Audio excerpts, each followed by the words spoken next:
10월 16일 새벽 예배입니다. 오늘도 여호와를 경외하는 지혜가 우리 가운데 충만하기를 소망합니다. 이 시간 함께 보실 말씀은 잠언 24장 23절부터 34절까지의 말씀인데요. 이 시간에는 30절부터 34절까지의 말씀만 읽고 말씀 나누도록 하겠습니다.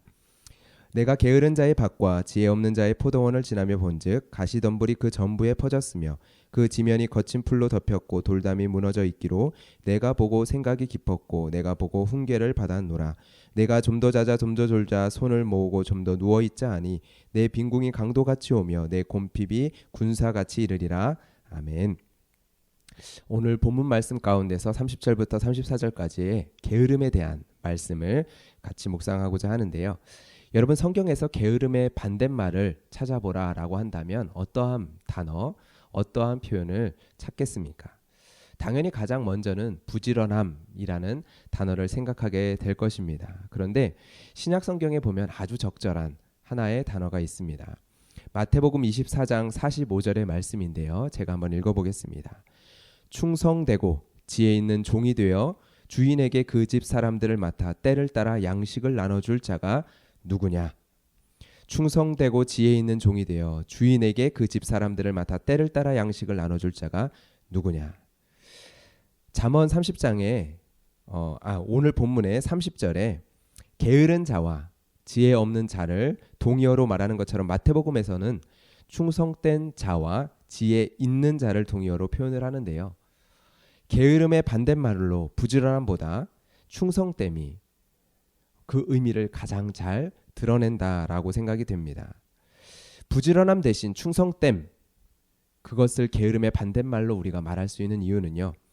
여호와를 경외하는 것이 지혜의 근본이기 때문입니다.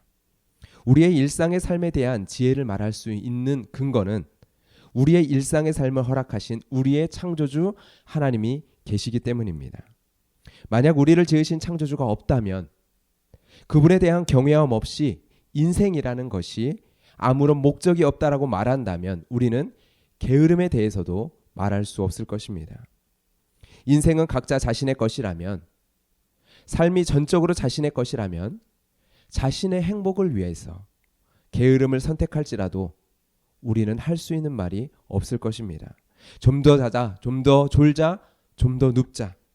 이렇게 말하는 이유가 누구의 만족을 위한 것이 아니라 자기 자신의 만족을 위한 것이라면 우리가 거기에 대해서 자신의 행복을 위하여 그 선택을 했다라고 한다면 우리가 거기에 대해서 무엇이라고 이야기할 수 있을까요? 현대 사회 속에서는 반대적으로 이러한 게으름을 칭송을 합니다.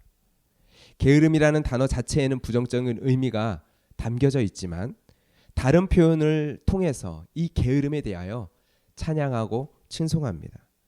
지금도 마찬가지지만 한때 조물주 위에 건물주가 있다라는 말까지 만들어질 정도로 건물주에 대한 동경의 이야기들이 많이 되었습니다.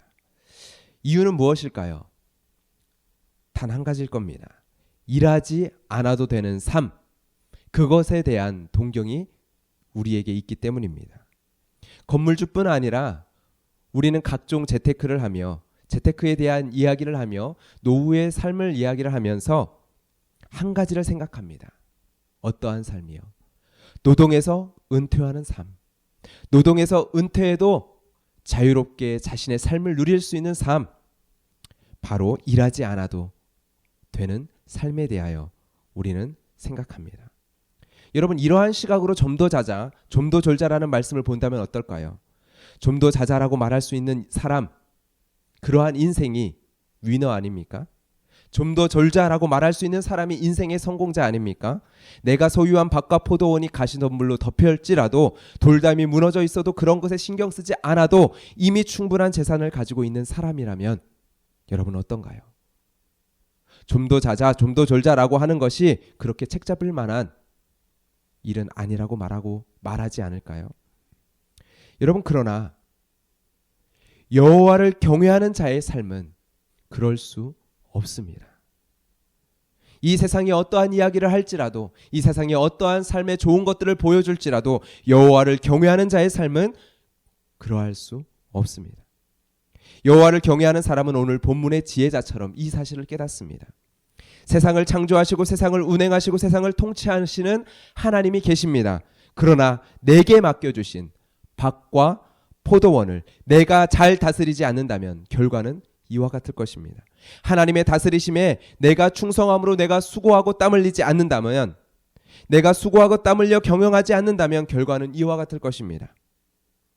지혜 없는 자는 무너져 있는 포도원을 보며 나와 상관없다 여길 것이며, 나의 소유의 포도원이 아니기 때문에, 나의 것이 아니기 때문에 상관이 없다를 이야기하겠지만, 그러나 지혜자는 다릅니다.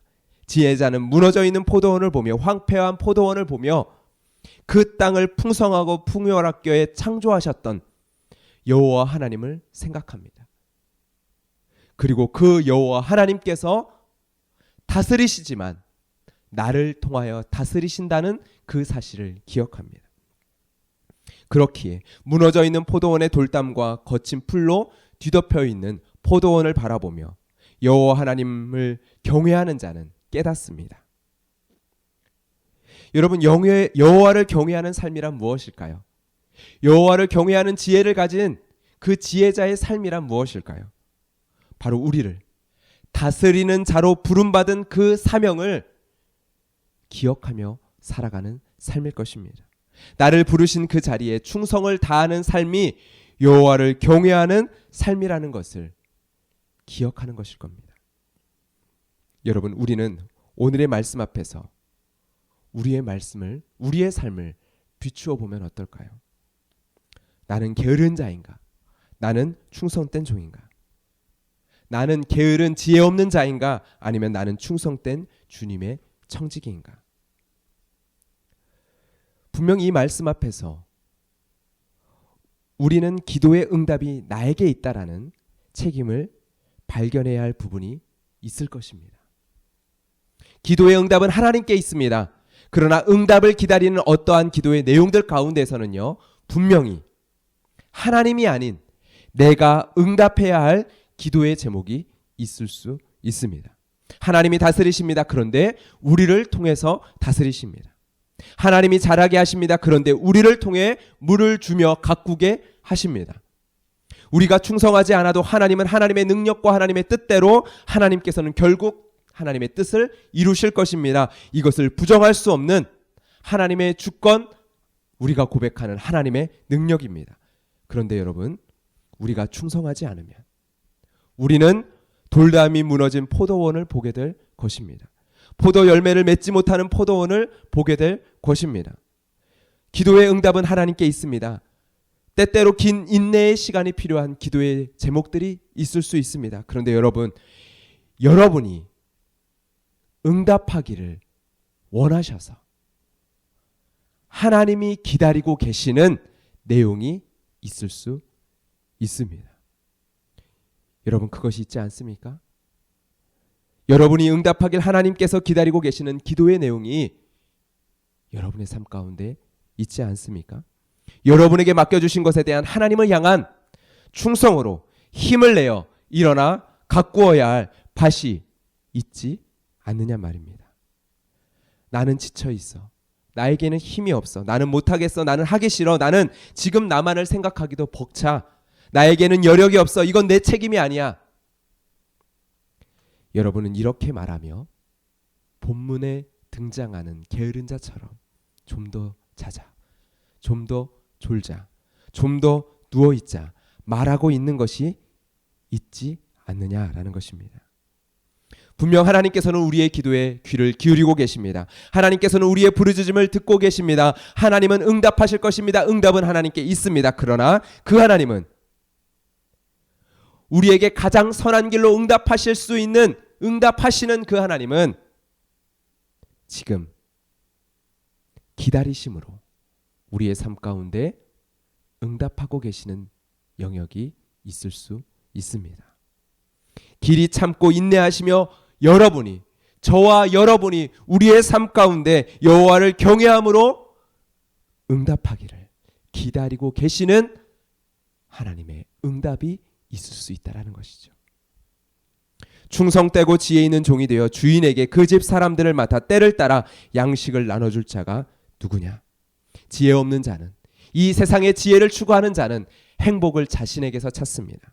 그러나 지혜 있는 자 여호와를 경외하는 참된 지혜가 있는 자는 여호와 하나님 앞에 충성함으로 하나님 안에서 행복을 찾는 자임을 믿습니다. 세상은 스스로에게 입는 것, 먹는 것 등 좋은 것을 주며 자신 스스로에게 행복을 선물해 주라고 이야기합니다. 한마디로 자기 자신을 더 사랑하라고, 자기 자신을 더 아껴주라고 말합니다. 그러나 성경은 하나님 사랑과 이웃 사랑을 말하며 충성을 우리에게 요청합니다. 순종과 나의 행복이 따로 있는 것이 아니라 바로 여기에, 바로 이 충성에 우리의 행복이 있다라고 우리를 초청합니다. 여러분, 이 시간 하나님께 응답할 우리의 대답은 무엇이 있나요? 게으름의 자리에서 일어나 충성됨으로 대답해야 할 우리의 삶의 자리는 무엇인가요?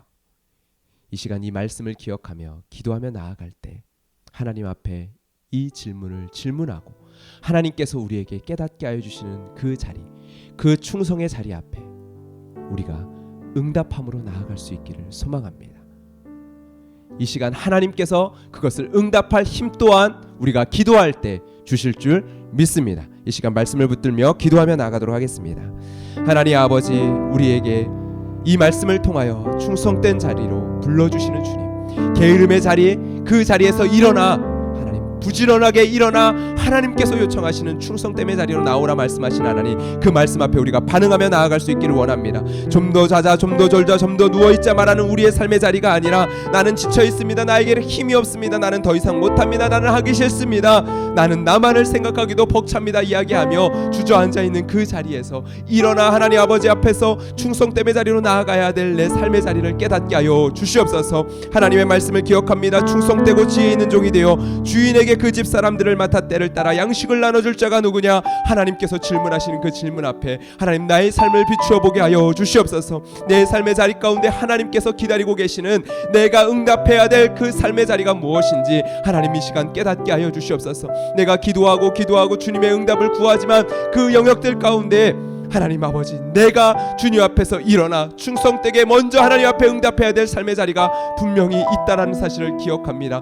주여 하나님 이 시간 깨닫게 하여 주시고 보게 하여 주시고 이 시간 나를 돌이켜 내가 할 수 없다 이야기하는 그 삶의 자리에서 용서의 자리로, 사랑의 자리로, 하나님 섬김의 자리로, 하나님께서 요청하시는 그 충성의 자리로 나아가게 하여 주시옵소서. 이 시간에도 하나님 내가 일어나 하나님 내가 경영하며 다스리며 나아가길 원하시는 내 삶의 자리, 나에게 맡겨주신 그 삶의 자리를 하나님 주님 앞에 올려드리며 나아가게 하여 주시고 이 시간 기도하며 나아갈 때 하나님 깨닫게 하여 주시고 그것을 또한 감당할 수 있는 힘 또한 우리에게 허락하여 주시옵소서. 감사하며 예수 그리스도의 이름으로 기도드렸습니다. 아멘. 하나님께서 우리의 삶 속에 또한 우리의 교회의 어떠한 섬김의 영역 가운데 또한 우리가 중보 기도하며 우리가 다스리고 우리가 섬기길 원하시는 삶의 자리가 있습니까? 이 시간 충성됨으로 하나님 앞에 기도하며 또한 주님께서 기도 가운데 주시는 마음과 감동을 따라 우리의 삶의 행실과 행함으로 주님 앞에 응답하여 나아가는 오늘 하루가 되기를 소망합니다. 함께 기도하며 계속적으로 주님 앞에 나아가도록 하겠습니다. 기도하겠습니다.